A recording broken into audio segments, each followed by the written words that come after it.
So a few days ago, I posted a video regarding Igenewari George, who, like I explained in that video, was a young Port Harcourt boy whose dreams of being a great footballer were cut short by a bullet just after a game in Ibadan between Rangers and Shooting Stars. He played for Rangers International, and he was shot. And up to today, 1995 it happened.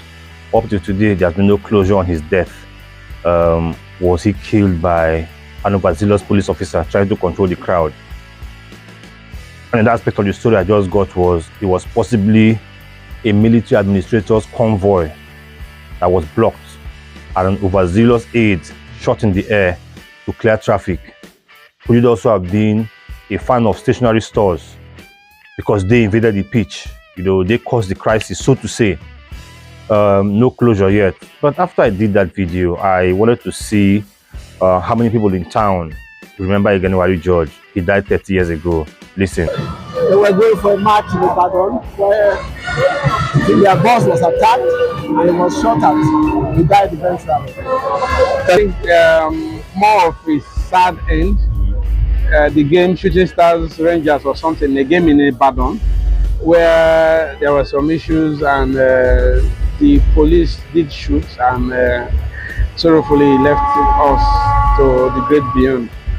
I mean, who was tragically shot, dead by hoodlums after an FA Cup game between his then club, Rangers, and stationery stores in Ibadan. Very, very, painful death. The younger brother of Finidi George, right, the former Super Eagles coach. It was a very painful death. I think it was in 1996. He had played in the Under-17 World Cup in 1995 in Ecuador. He had great prospects, but somehow his career and life was cut short after that incident. Igenewari George, is it the late Igenewari George? He played for the Under-20 national team years back. Under-17. Under-17.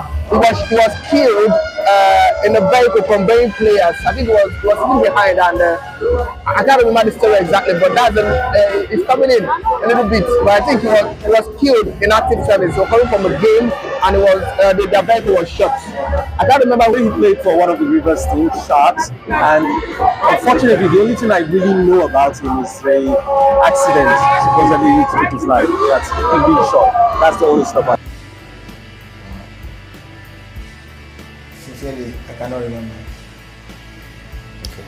But he played in the NPFL. Okay. That I know. I cannot go in depth about it.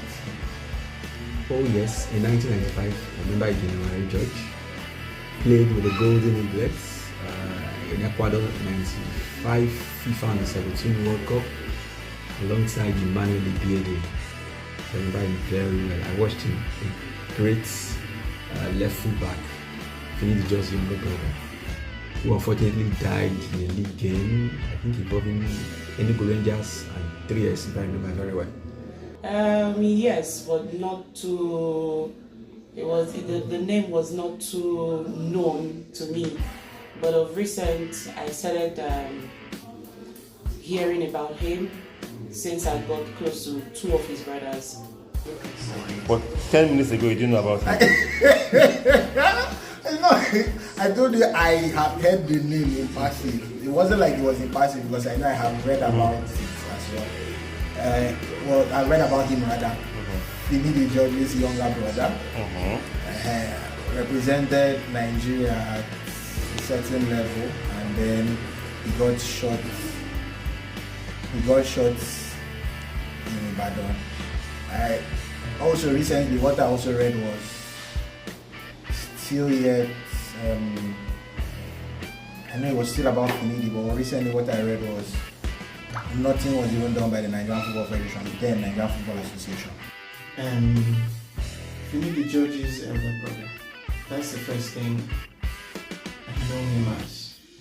And then with time I got to know that he was also a good player, just like his brother. I think he played for Sharks if I'm not mistaken, but he's part of the Finidi footballing club. So it's clear it's a good thing that his friends have come together to celebrate this memorial game at the end of this month. It's a good thing because people's knowledge of Igenewari George is really sketchy. Somebody said he's Finidi's elder brother. One actually said he was a left back. a lot of people think that game was a game between Shooting Stars and Rangers because it was played in Ibadan. It was actually an FA Cup game. So we're going to do this remembrance for Igenewari George. Sad that at the prime of his life, he had his dreams cut short. We'll always remember Igenewari George. We won't forget.